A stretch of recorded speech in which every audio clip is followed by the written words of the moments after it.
Welcome to Creative Chat, the show in which creativity is celebrated and explored with a little therapy thrown in. Each show brings artists from different modalities together to discuss their art, their creative process, and how we all are interconnected. Tune in today to find out how with your host, Dr. Judi Bloom, and entertainer, Richard Skipper. Hello, Richard. Hello there. All kinds of problems are happening here. Everything was all of a sudden freezing and stopping, but you can see me, you can hear me. I can see you, I can hear you. We're on target. We're on target. I am so excited about tonight's show because we're going to be talking about two different areas of show business. But before we begin, today is Best Friends Day. Yes. And I consider you a best friend. We don't always converse with each other, but we show up on time every other Thursday, most likely, and we're here to celebrate not only each other, but everyone else. So I am thrilled to have you in my life as a friend. Thank you, Richard. And, best friends are so important. I mean, you are, yes, one of my best friends too, as well. Thank you. But my true best friend is somebody I've known for 50 years. We've been for 50 years, right? And those kinds of friends are just gold, right? I mean, they know you so well. They know everything you've been through, all your ups and downs, all your craziness. Well, now that you say that, in case she's watching, my best friend, I think we've known each other about, I would go on to say, almost 50 years. We did theater together in my hometown. And she was one of those people when I said I was coming to New York to be an actor, that she was right there with me saying, oh, you got to do it. You got to do it. You got to do it for all of us. Those of us who had the dream, who don't have the guts to do it. Do it for us.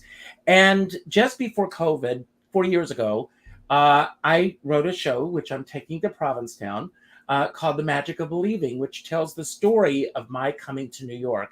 And she flew to New York for my opening night. So that is truly a best friend. Yes, indeed. Exactly. Those are the people that, through thick and thin, all your ups and downs in life, they're the one person who will always show up for you. Well, I have another best friend, a very dear friend, if she happens to be watching today, and that's Marilyn Lester. And Marilyn Lester is the woman who, she's going to be on the show with me next Thursday, and she has her hands in so many pots. But one of the big projects that she's doing here in New York is this celebration of Tin Pan Alley. And she's doing this, of course, with George Calderaro.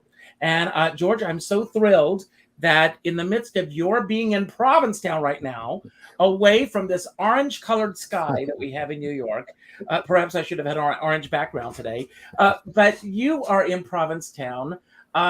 First of all, are there any shows going on right now? Are you able to enjoy all that Provincetown has to offer right now? Yeah, luckily, and thank you for having me in the Tin Pan Alley American Popular Music Project. Yeah, there are shows going on. I'm getting tickets for Max Van Ness, and there's actually the Sondheim Cabaret Fest. And our friend and Tin Pan Alley supporter who hosted an event for us at Pangea, Sydney Meyer, is going to be the MC at the gala on Saturday night, which will gather together all of the performers who have been here for a week doing master classes and performances. So yes, come on up, and I am priming the pump for your appearance here on July. August 5th? August 5th. Yeah, August 5th, right. At the Post Office Cabaret. Poster. Yeah, I love this poster that it was just created for me. But, I was in Provincetown last summer for Cabaret Fest. And I was there for their big gala on their last night. Patricia Fitzpatrick who is tireless in putting all this together. But, it's not an easy task. I was thinking about you today. On Saturday in Piermont, where I live, there's going to be an arts festival. And hopefully the air is going to be of good quality so that people can enjoy themselves and have a great time. But you would tell everybody about this big event that you've got coming up, celebrating Tin Pan Alley. And congratulations, by the way, on just getting this as a landmark.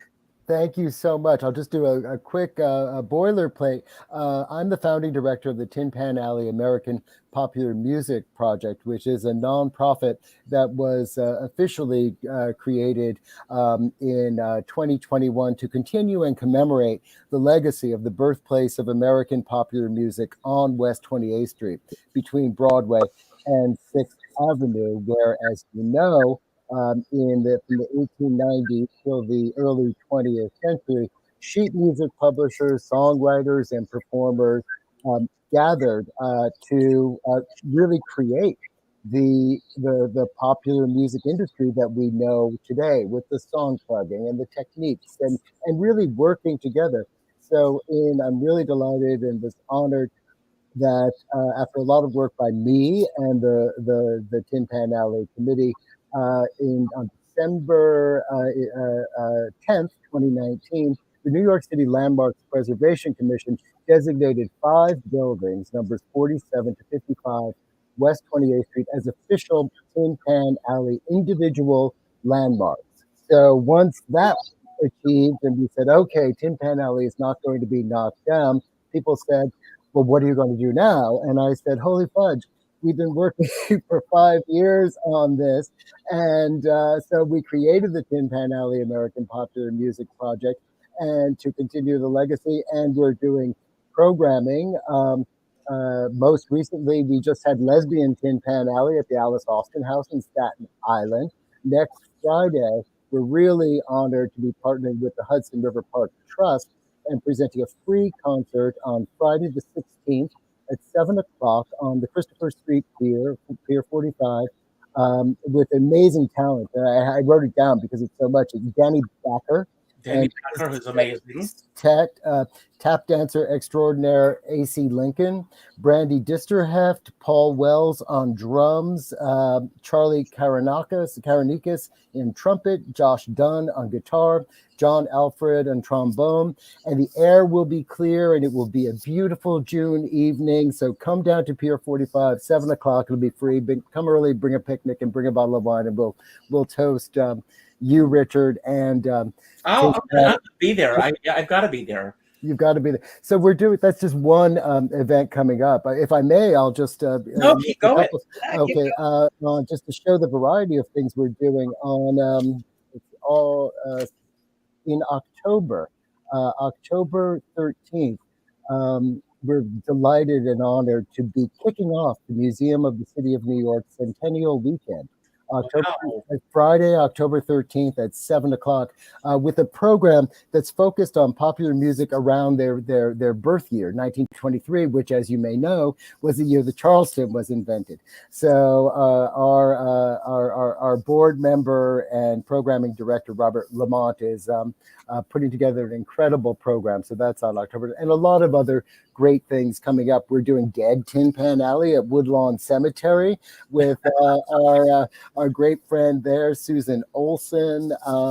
We are actually meeting on Monday with the Ritz-Carlton to discuss a performance series, because there's I don't know if you've been to the new Ritz on 28th Street and Broadway, but it's just gorgeous. And we're planning an outdoor performance series, free, probably on Sundays. Stay tuned to Tin Pan Alley NYC for news of this and everything else. So it's just so exciting how people have, embraced our mission to, commemorate and continue Tin Pan Alley. Well, George, I want to ask you, where did your love of that music really come from, and how did you get so involved? It's one thing to love it. It's another thing to be as passionate as you are, and to really get behind this.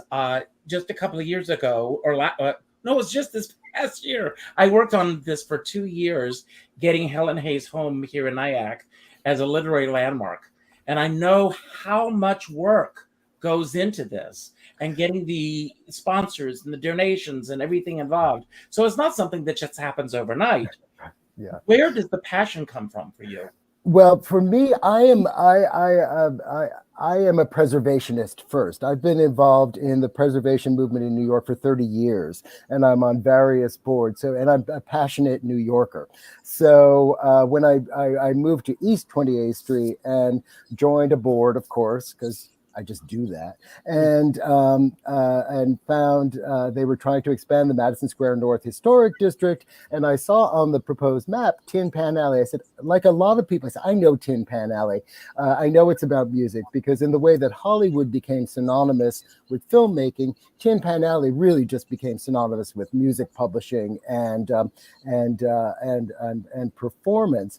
But I did not know, and many people I find every day do not know, the birthplace was on 28th Street between Broadway and 6th Avenue. And it was given the name by a journalist shortly thereafter. But once I found out the birthplace of American popular music was right there, was intact and unprotected, that's when I galvanized a group of preservationists, and we worked with support ranging from Carnegie Hall to K.T. Sullivan to lobby, and also the descendants of the Eastern European Jewish immigrants and the African American sheet music publishers, performers, and songwriters.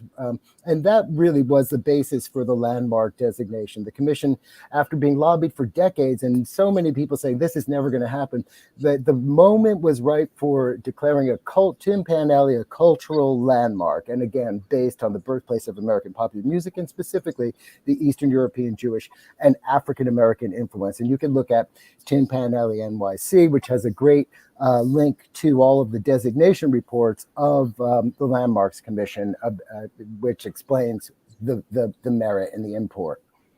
And, I think people like in the millennial generation, they'd probably go Tin Pan what, So I love that you're doing this, because this is a way to spread the word, if you will, so that other generations will know where the music that they listen to all day long, where that originally came from. Absolutely. And I find that there is great interest. As you probably know, there are a lot of real young, passionate New Yorkers. You find wonderful phenomena like the Bowery Boys, which has a podcast, which is followed by thousands and thousands of people of all ages, but largely young people. They do live programs in Williamsburg. Just last week at the Alice Austin House that I mentioned, Miss May Bell and Charlie Judkins gave the most wonderful performance, and they're probably in their 20s, So you do find these pockets of young people who come to New York to make it here. They're passionate about New York, and they're passionate about New York history. And we've got a real sweet spot of intergenerational supporters and followers. Terrific. I have a question. There used to be here in New York, and I'm sure you remember this, the Colony Music Store, where everybody went to get our music. And then there was the Sheet Music Society, and they even changed their name because of sheet music, APS. And I would like to know, do you feel that there is a group of people out there who do really want to hold on to this old sheet music, and how do we preserve this without losing this? Well, there are a number of organizations. We do not have a facility, so but I am approached regularly about people with collections. It seems like everyone's got a piano bench full of sheet music they inherited from their grandmother, which is great. We love that. So we refer them to various resources. The Leon Levy Foundation. One of our board members, John Reddick, is an African American historian who specializes in Black and Jewish music, 1890 to 1930. So he's a collector, for example. But we are working on an exhibition, hopefully that will be in 2025 at the Society of Illustrators, because as you know, I mean, sheet music it was a competitive industry. So the artwork is beautiful, and it was designed for people to go into the Ladies Mile department stores or to Tin Pan Alley to buy it. So it had to be attractive. So we're hoping that the sheet music can be appreciated for its artwork as well as its import. But it's a good question, and there are a lot of people, including people like Michael Feinstein, who collect it, and we are happy to make a connection with that or the Performing Arts Library at Lincoln Center. It'd be amazing if you could have that interactive where somebody could look at the sheet music and press a button and hear a couple bars of it or something. Great idea. Exactly. And so many performers still, but usually they've got their sheet music on iPads, as you know, and they've got it right there. But I will say it's a whole new thing. I mean, and I'm going to bring on our next guest, but my musical director for my show, everything's on his iPad and all of his notes, which makes it wonderful because if he's not available to play for me, he just forwards his notebook to anyone else who's able to fill in. I want to talk about another best friend of mine, and some of you know this. I was lucky enough to have Carol Channing as a best friend. And it was Carol Channing who talked me into celebrating and saving the history of Hello Dolly. And I get Google alerts for Hello Dolly. And a couple of weeks ago, I got a Google alert about a production that's happening at the Act 2 Playhouse and in Pennsylvania. And I reached out to them and said, I'm doing this project. I'd love to come out and talk to you. Tony Braithwaite, the artistic director, brought me out. I went on Saturday. I saw one of the most delightful productions of Dolly that I have seen, and I've seen many, trust me. And here she is. Hello, Jennie. Hi, Richard. Thanks for having me. I am so thrilled that you're here. I've already told you, and your ears are you're gonna think that I'm just, some stalking fan of yours because I'm gushing about you all the time. But I found in your performance nuances that I had never seen with Dolly before. But before we even get there, meet George and Judi, and it sounds like the opening to the Jetsons.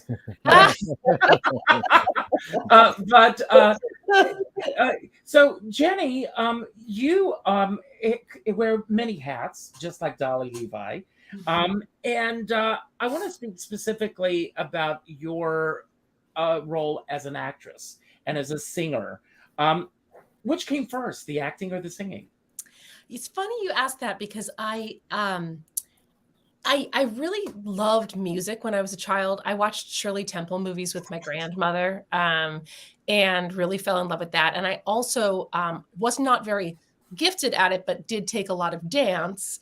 And every year I would try to drop out of dance at the end of the year, but then we'd have the recital. And the recital would get me to come back for another year because I loved the showbiz part of it. But I went to school for theater. I went to Northwestern University, and I actually had to make a choice, theater or vocal performance. And I went in as a theater major, and I really am grateful for that because it was a very focused time where for 4 years that was what I was doing. And then sort of incorporated musical theater as sort of an add-on to the technique that I got from Northwestern. So I'm grateful that, because I think my tendency could have gone, very show busy, very maybe not so grounded in reality. And Northwestern got me right in there into the meat of what it is to be a human. And so that's sort of how that's sort of my background, my training. No, I went to Northwestern, and when I was in high school, they had a program, a summer program. They called the Cherub. Cherubs. I was a cherub. You were? Oh, amazing. That's great.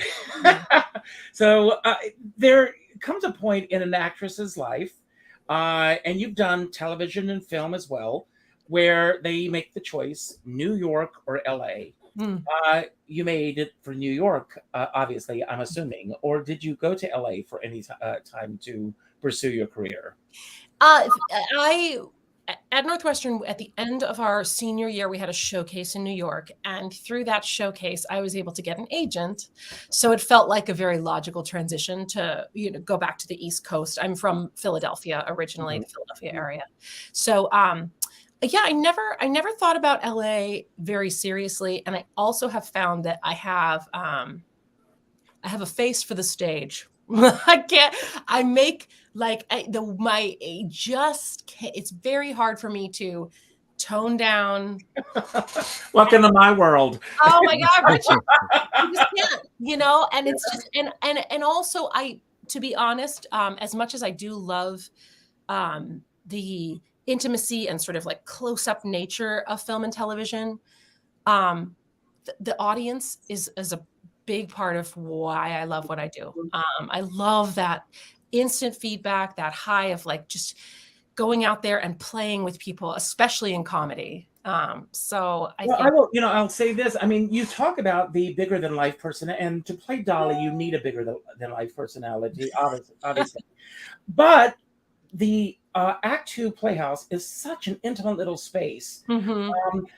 I love how you truly break the fourth wall. And really, when she's handing her cards out, spoiler alert, everyone, she's giving it to the people in the front row. And, it's really a nice, was that a directorial choice or was it a Jennie Eisenhower choice? I wanted it so bad. Like the second I was like, oh, we're doing this show in this space, like there aren't going to be enough people on stage for me to even interact with. So I know I'm coming for them. I'm coming for that front row. And I love audience interaction. Mm-hmm. But Stephen also was our director, Stephen Casey, who's fantastic. He's phenomenal. Amazing. He was right there with that suggestion on day one, and we were on the same page. So it was great. And, but it is a very intimate company. And I will say the most intimate company of Dolly I've ever seen. But it is done so incredibly well. And I mean, there is not a corner or a space that is left untouched in that theater. That's right. We touched it all. You should see us backstage. Creeping along the walls and because it's very narrow back there. It is a total dance. It's a dance in front. It's a dance behind the scenes as well. But God, I do feel like they've pulled it off. It's just like, it's unbelievable that they've gotten that big of a show into that intimate of a space. And I think it and really you played Carol Channing in Forbidden Broadway. Yes. I actually had to like undo. I studied her so much as Dolly for that, that whole like, and I had to undo it to do Dolly as myself. Right. It was interesting and a challenge. Yeah. Well, so what theater is it? How many seat? Act Two is I think it's like 120 seats or something. It's quite small. It's wonderful. Yeah. It's just great. I want to talk about another hat that you wear. I was really intrigued with your website and the fact that you have, as a realtor, that you are really working with the LGBTQ community, and it's Pride Month. So how did that begin for you, and how's it going, by the way? Thank you. I began real estate. I transitioned into real estate during COVID. So I'm relatively new to the industry. I mean, I'm almost at my 3-year mark, and absolutely love it. I'm part of the LGBTQ community. I mean, I'm married to a woman, and so I have a really large group just naturally of friends that you work with who you know in real estate. So I instantly had this built-in network. But I started to explore statistics about homeownership in our community, and we are statistically less likely to own homes than our heterosexual counterparts. And there's a lot of sort of theories and reasons behind those statistics. But at the end of the day, I mean, the way to build generational wealth is through real estate. I think it's one of the most important things that you can do. And I think that, educating people about the pathways to that is a way to give back to my community, because I think it's just so important. And so, I've always wanted to be able to give back to the community in some way besides, singing. So this is a way to sort of, pay it forward, help people find their way to homeownership. And Yeah. how are you able to balance the two? It's interesting. So I call it my drama dollars. So I have like a certain number of drama dollars I can spend a year now. So I used to be a full-time artist. Before COVID, I was full-time theater director, actor, and I taught at Temple University. I would consider myself a full-time real estate agent who takes passion projects when they arrive. And it's doable. It's tricky during the time that I'm running a show, but it's doable. But what I found that's really been freeing is that I think I make better art when I'm deeply passionate about it in every way. I'm excited to work at that theater. I'm excited to work with that director, that role. Whereas when I was earning a full-time living as an artist, there were a lot of compromises in terms of just, getting through, getting those healthcare weeks, getting a paycheck, and I think that takes a toll on the art when you start to monetize it. So I think it's helped me as an artist to really put energy, real, true focus and energy into the things that are important. So it's been really freeing. So I want to talk a little bit about the process to get there. How long was your rehearsal period for this? We were 2 full weeks of rehearsal without tech. The third week we moved into teching the show, lighting the show, costumes, and then previews. So it was pretty quick. I did start memorizing the role 3 months out. My wife can play everyone in the show. She is my honorary Horace Ermengarde. She's everyone. She knows the whole show. So she helps me with my lines. But the actual rehearsals we had about 3 weeks. And have you had a chance to really, today is Best Friends Day. So have you had a chance to forge friendships with the cast? Oh my gosh. This cast is one of the most incredible. I mean, every single person is kind. Every single person is talented. It is just an absolute dream. And some of them, and because I work a lot in the Philadelphia theater community, some it's just like, hello again, wonderful people I've worked with before. But I've also met a lot of new people, including our next guest. I'll let you do it. But that was the perfect segue. Lee, I'm so thrilled to hear Lee Slobotkin, everyone. He plays Barnaby Tucker brilliantly. So it's so much fun to see you here when you're a little bit more subdued. Yes. Yes. Incredible character. Thank you. Great performance.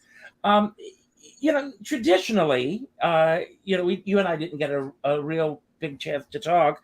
Traditionally, Barnaby Tucker, across the board, is probably the most difficult role to play other than Dolly in the show. Wow. And I say this because the Barnaby character is such an over-the-top type of a character. But you truly have made him human. You've made him your own. You have your own stamp on him. What was your grounding force in terms of finding Barnaby Tucker for yourself? Especially in a space like Act Two Playhouse, we really, really, really, it's not film because the audience is there and they are an ever living, breathing character in our show.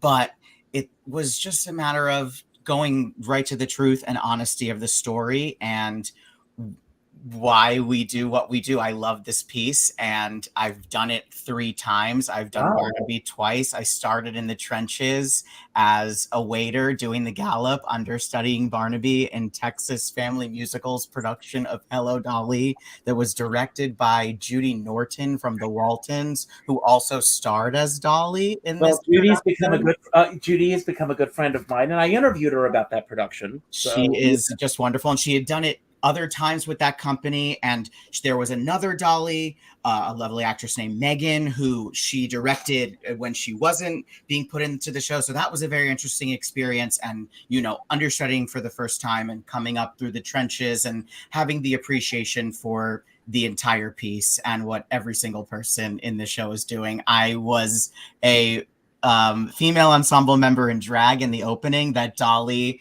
gave a makeover, and I put my hand in here. I quickly got into boy drag for It Takes a Woman and was just flip-flopping back and forth.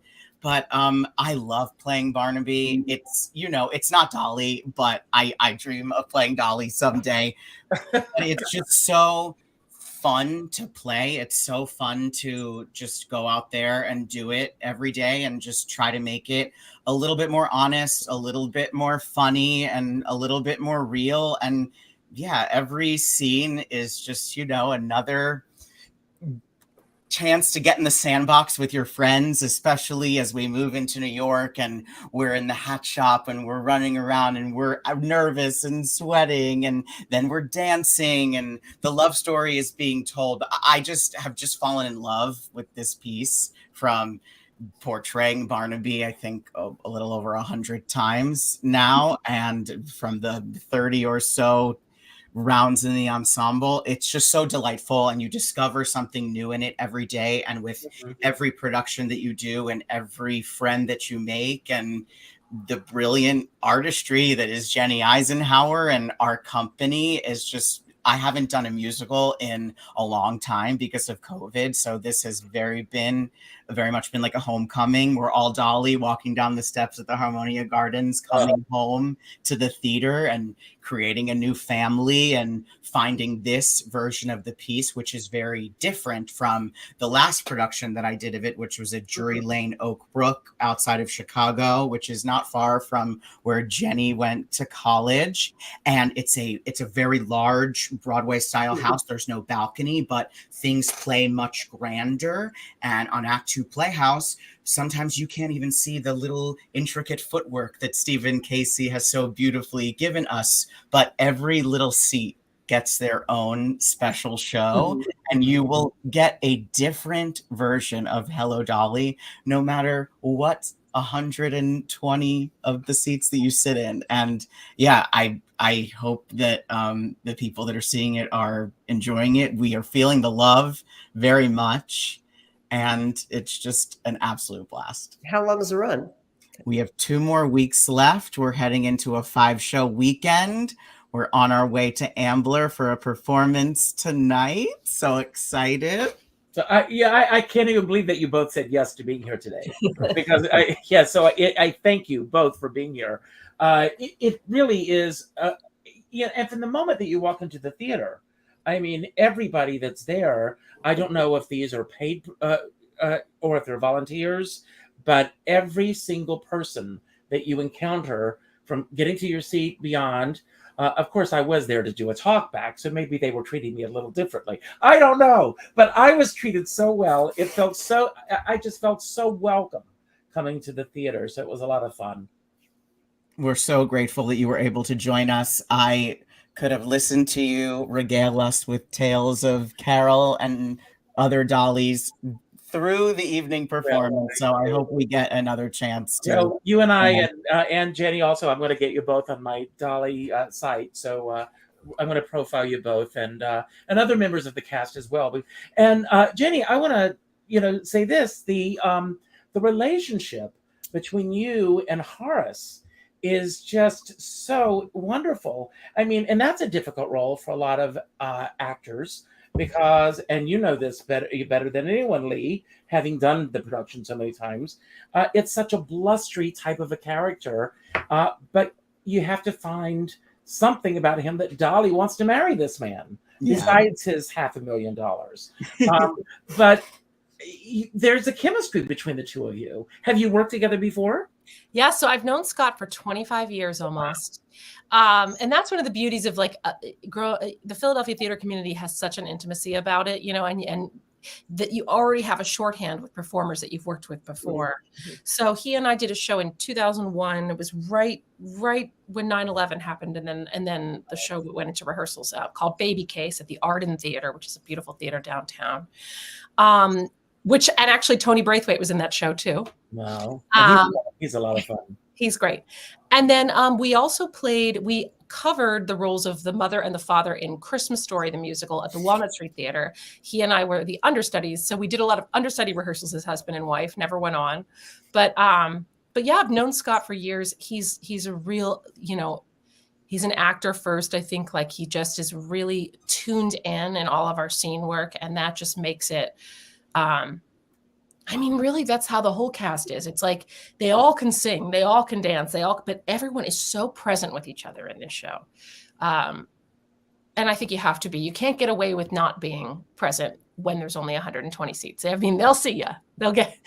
People will know. Yeah. It's a very strange feeling. I'm going to shift gears here for a moment.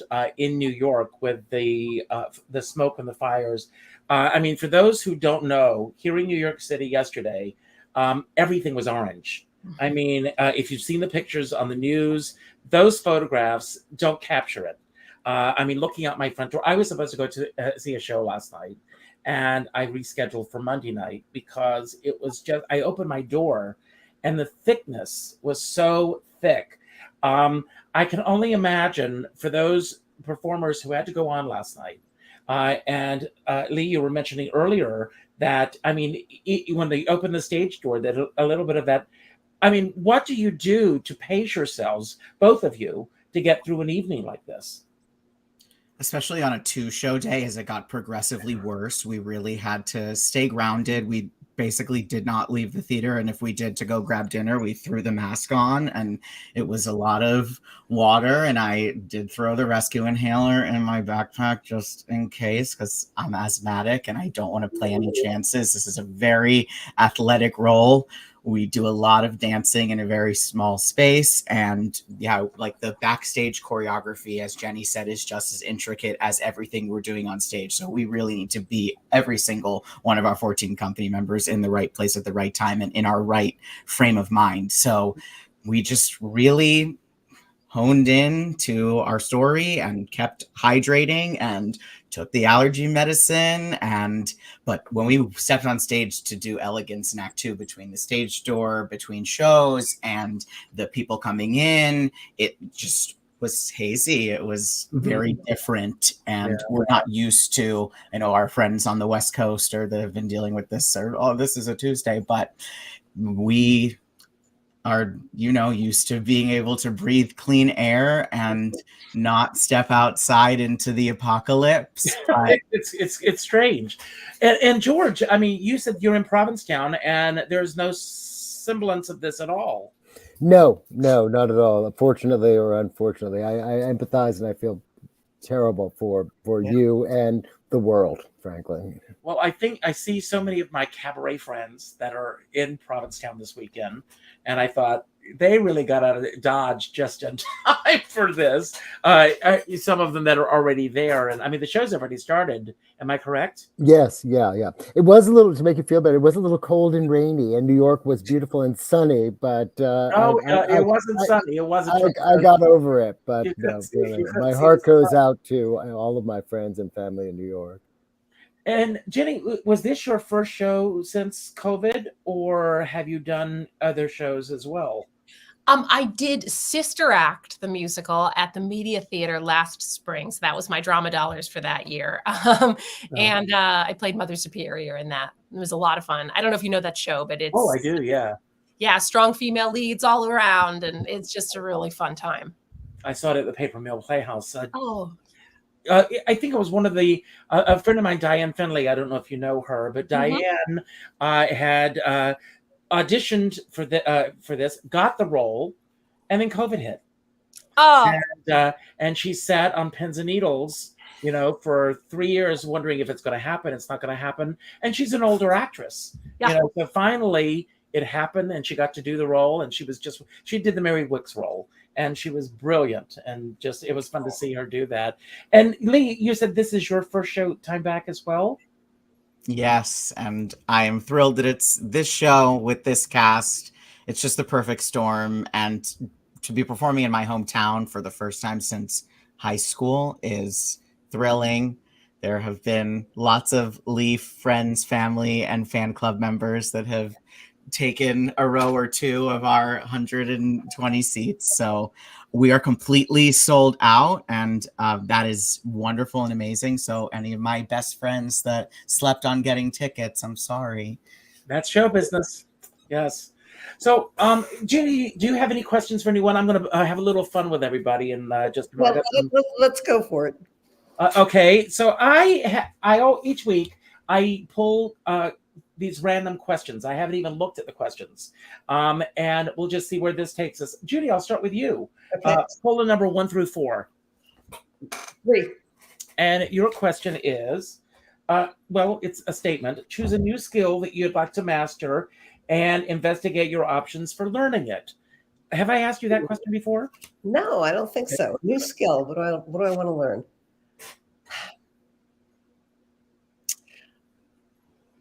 I want to pick up French again. I took French in high school, and I've decided just now I'm going to pick up French again and start studying it. Oh, good for you. That's great. And George, pull the number 1 through 3. 3. And your question is, it says, take a moment to get clear on the future that you're saying yes with your actions. It sounds to me like you're already that person. Do you ever waffle when it comes to making a decision, especially with the work that you're doing with the Tin Pan Alley project? Or do you just jump in and say, we're going to go for it? Usually it is we're going to go for it, but sometimes you have to step back and say, okay, do we really have the capacity? We did, for example, to launch the Tin Pan Alley American Popular Music Project and celebrate the landmark designation in October 2021. We did a 5-hour, 50-person program on a plaza outside the Flatiron Building I remember for 5,000 people. And it's like, okay, it's very easy to say, let's do that again. And I have to really put myself back where I was in September 2021 and say, do we need to do that? Exactly. So I hope that I'm at least getting some capacity to breathe before I say yes. But we are going to do it, by the way. Great. Jennie, 1 or 2? Oh, my favorite number is 2. Okay, and it says, well, start a journaling practice and use it to explain how you feel. Do you journal? You know, I used to journal a lot. In college, I did.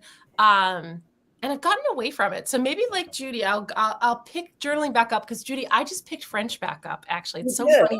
Yeah, I use Duolingo. It's an app on my phone, and every day I speak a little French, and and then you can get these little points. It's very fun. So well, you two have to stay in touch with each other. Yeah. Yes.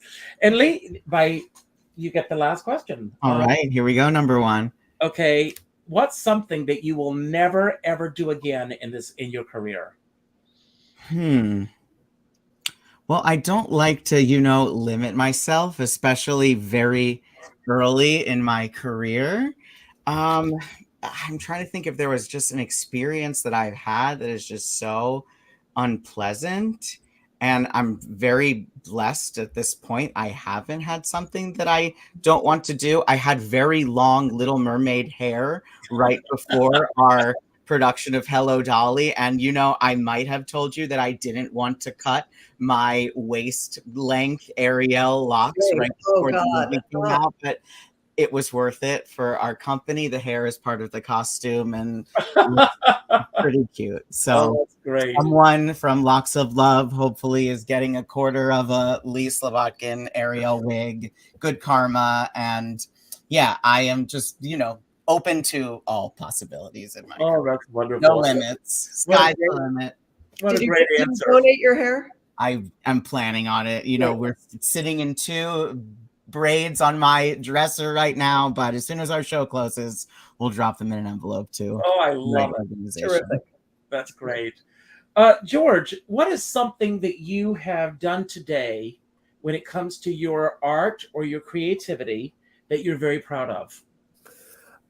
Well, I think that it's planning the future of the Tin Pan Alley project. It was meeting with Marilyn Lester, who you rightly recognized in your opening, and who's a board member, a vice president, and another board member, Jesse Breheny, whose jazz band I have christened the Tin Pan alley cats and thinking, hopefully a little strategically, about what we're going to be doing with the Ritz, what we're going to be doing on the pier, what we're going to be doing at the Museum of the City of New York in October, et cetera, et cetera. So it's a wonderful, opportunity to create and hopefully contribute. Now, do you know Patricia Fitzpatrick? No. You need to introduce yourself to Patricia Fitzpatrick. Tell her that I told you that you two need to go for a drink, and you need to talk about making Tin Pan Alley the thrust of their cabaret festival next summer. Oh, absolutely. And I'm also reaching out to Symphony Space about wall-to-wall Tin Pan Alley, for example. So we welcome all comers and all ideas. As you can see, Tin Pan Alley NYC is running across your screen right now. And we're open to ideas. And as I said, we don't own any of the buildings, and I probably will regret saying I don't want to own any of the buildings, but we don't want to be in the building business. We want to be in the creativity building business. And we say that, like popular music, Tin Pan Alley is everywhere. So we're very interested in collaborations and partnerships of all kinds. That's great. Jennie, were you ever, as a child, were you ever discouraged by anyone for pursuing your career as an actress or a singer? And if so, how did you get past that? I don't think there was anyone who directly was like, you got no talent, kid. Like, there was none of that.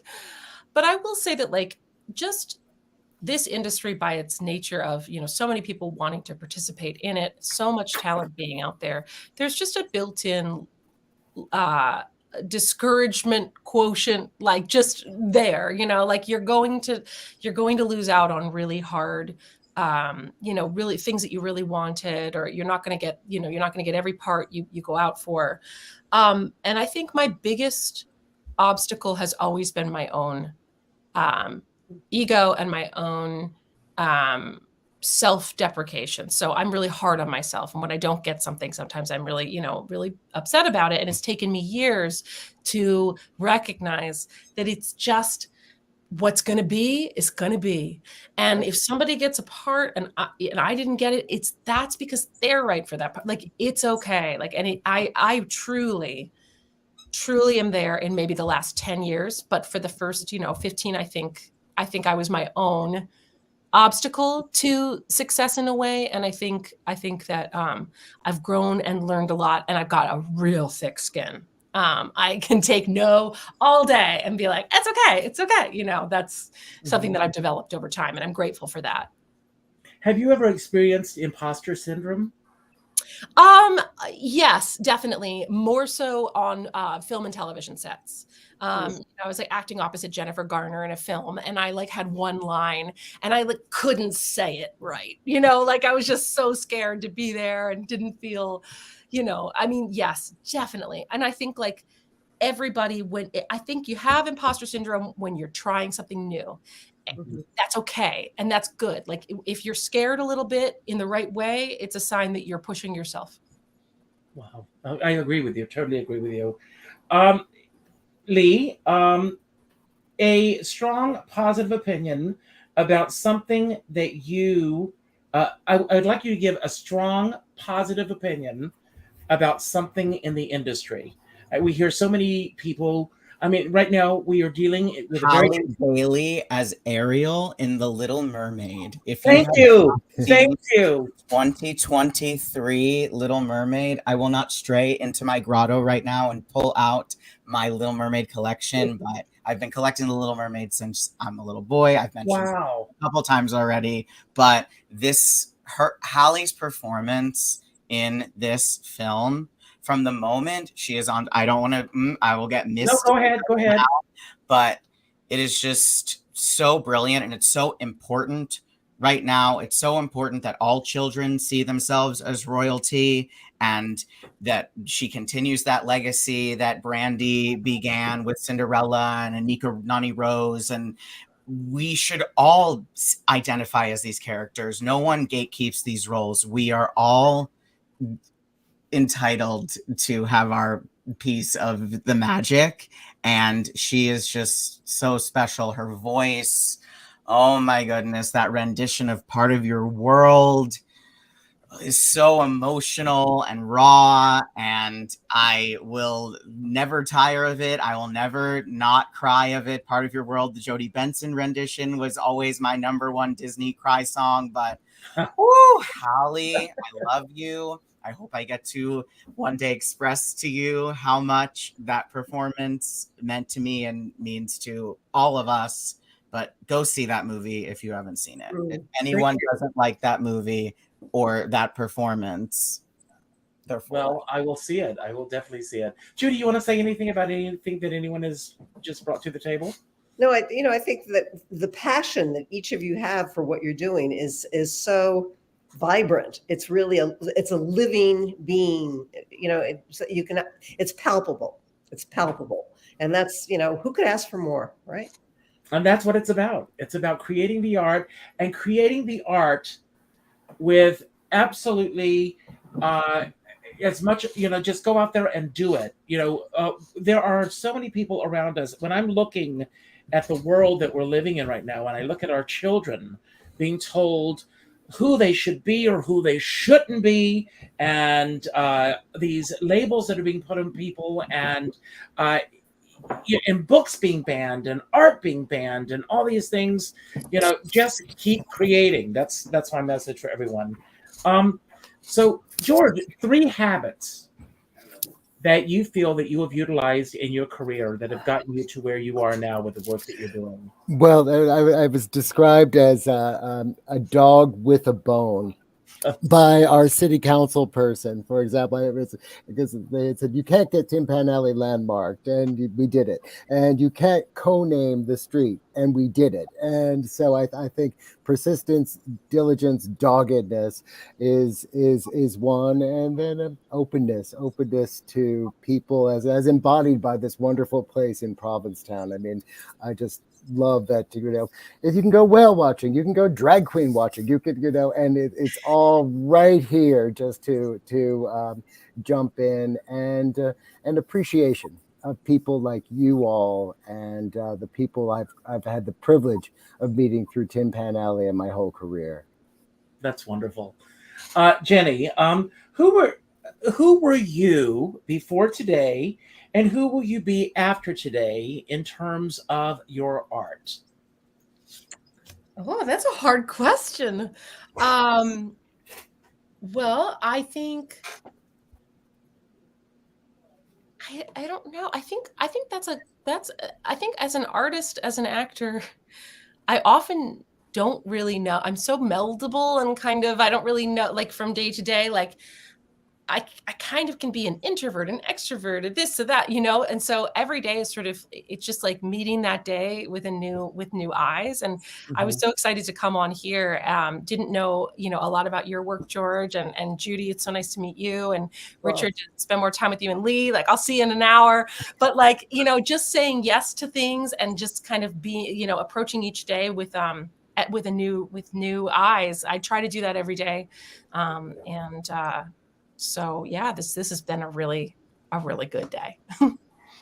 That's wonderful. And Lee, and this will be my last question, and then we're going to give you each a chance to have your final word, and I'll get to that very quickly. But Lee, in this business, it is very difficult for any of us to stay on track, to keep your blinders on, stay in your lane, and do what you need to do.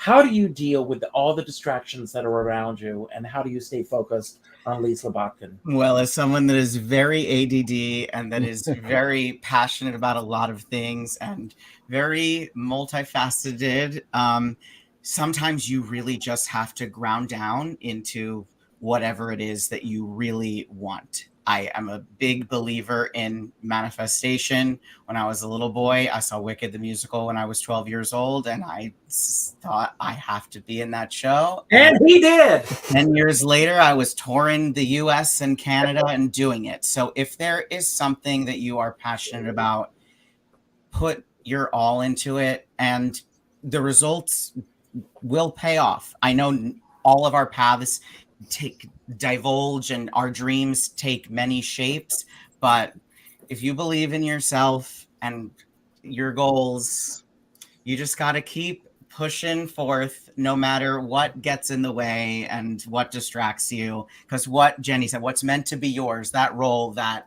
house, it's going to work out the way that it was supposed to. So open yourself up to the roads and the possibilities. Don't have your blinders on too hard, because then you can miss out on some of the beauty around you. I love that. That's perfect. And on that note, I'm going to say that we're going to wrap up the show. I end every show by having everyone have their final word.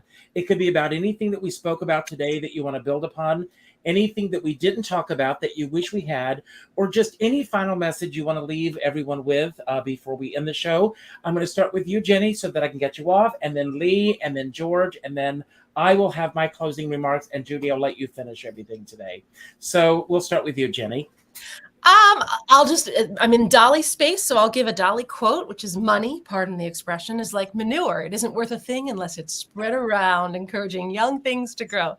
So I think, I think generosity, paying things forward, go get a ticket to a show today. If you liked this podcast and you're feeling inspired, go see something. You can't come see Dolly because it's sold out, but maybe go see something in P-Town, or, just go out and be part of the world, everybody, and spread some money around too. and that's the theme of Dolly. So yeah. Jennie, I love you, and we will be in touch. Love you too. Thank you so much. Thank Bye, you. everyone. Take a leg. Thank you. Lee, it's all yours. Just to remember to be kind and gentle with everyone, and to lead with that Dolly Levi love and compassion, and wanting to bring the world together with joy and happiness. And doing this production of Hello Dolly and being here with you all today has been nothing but joy and fun. So thank you, thank you, thank you. Holy cabooses. Yonkers, with a little Ariel thrown in. Part of that. Have a great show tonight. Thank you. Take care, my friends. Goodbye. George, it's yours. And my word is gratitude. I'm grateful that I'm in somebody else's living room. This isn't my beautiful living room, someone else's, but also for being part of, even a small part of this wonderful community of art lovers and cabaret performers and people like you two and our friends who I just met, and I think that's important to foreground gratitude and always know how fortunate one is. Absolutely, and I'll be seeing you in a few weeks, hopefully. Okay, I'm going to go spread the word about your show at the post office right now. Please. And I wrote down Patricia Fitzpatrick. I will buttonhole her on Saturday. Give her my love tonight, please. I will. Thank you both. Thank you. Goodbye. Thank you, George. Thank you. What a great show this was. I loved it. Oh my God, thank you. I have to tell you, I started writing. I love the fact that both Jennie and Lee talked about following your passion. Carol, when I stopped performing as Carol, it was her idea that I preserve this history and start writing a book. And I put all my eggs, unfortunately, in one basket. And I put my eggs in the basket of this person who said, don't do anything without me. I've got the connections. I've got the photographs. I've got everything. And every time I'd call him to say, let's get together, there was another excuse. And then after almost 5 years of excuses, with me still holding on to the fact that this person was going to be the one to get me through there, he finally left a message on my machine saying, your ship has sailed. No one's interested in your book. It's not going to sell, and I put it on a back burner. And then COVID hit. And when COVID hit, I started doing these virtual shows. I'm now starting to get back into as Dolly says, joining the human race again. And I've been getting Google alerts all this time for Dolly. And for almost 3 years during COVID, I have not done anything with my Call on Dolly site because I was just discouraged and everything. And then recently I got the opportunity to interview Tony Tennille, who just did Dolly in Prescott, Arizona. And then I thought, there are a lot of theaters out there that are doing Dolly some of them are local. I could reach out to these theater companies and I could get out there and I could do a talk back with the audience after the show. I did one in Rhinebeck 3 weeks ago, and then this weekend, Act 2 in Ambler, Pennsylvania. And what I'm discovering again is, first of all, my passion is there for Dolly and all the women and some men who have played Dolly, and that the audiences are picking up on that passion.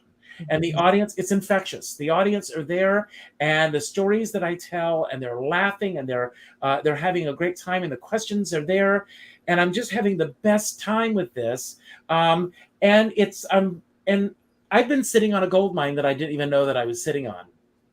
I'm even starting to do some virtual talkbacks. I've got a couple of people in the wings that I'm going to be doing things with. But you know, the thing about Dolly is that it's all about finding love, and finding love when you didn't expect it. And you find love when you don't expect it by getting out of the way and saying yes to all possibilities. That's the true message of what Hello Dolly is truly all about. And I always end every show by telling everyone to go out and do something nice for somebody else without expecting anything in return. And I mean it. Pick up the phone and call someone you haven't spoken to in a while and let them know what they mean to you. I love what Jennie said. Ask them if there's a show that they've been wanting to see, and go to see it together. And then go out to dinner afterwards and discuss the show. There's a rule. Always discuss the show, if you didn't like it, at least 5 blocks away from the theater. You never know who's listening. So, but just get out there and live your passion and do the things that make you happy, and the world is going to be a better place. As my dear friend Sean Moniger says, we're all in the same storm, but we're in different sized boats. And you know, I always say this, Judi, I don't care what size boat you're on, as long as you have a skipper by your side, but not in the smoke weather that we have now. Stay indoors until it passes by. And on that note, I'm going to leave, and Judi, it's all yours. Thank you so much. Richard, and write that book. And I'll see you in 2 years. 2 weeks. 2 weeks. All right. Thank you. So we started today talking about friendship and the importance of friendship. And Richard ends every show talking about the importance of friendship. And movies, TV, magazines, usually they typically portray romantic love as the only kind of significant relationship. But that simply isn't true. Really deep, grounded friendships last longer than any other kind of connection. And it's up to us to nurture them, to make sure they continue, to make sure that the people who are important in our lives know how important they really are to us on a regular basis. These are the people who can make us laugh. They can make us question ourselves. They can make fun of us. They know all of our ins and outs and our ups and downs. What more could you ask? So, as Richard says, pick up the phone, call somebody, let them know how much they mean to you. You won't regret it. We'll see you in 2 weeks.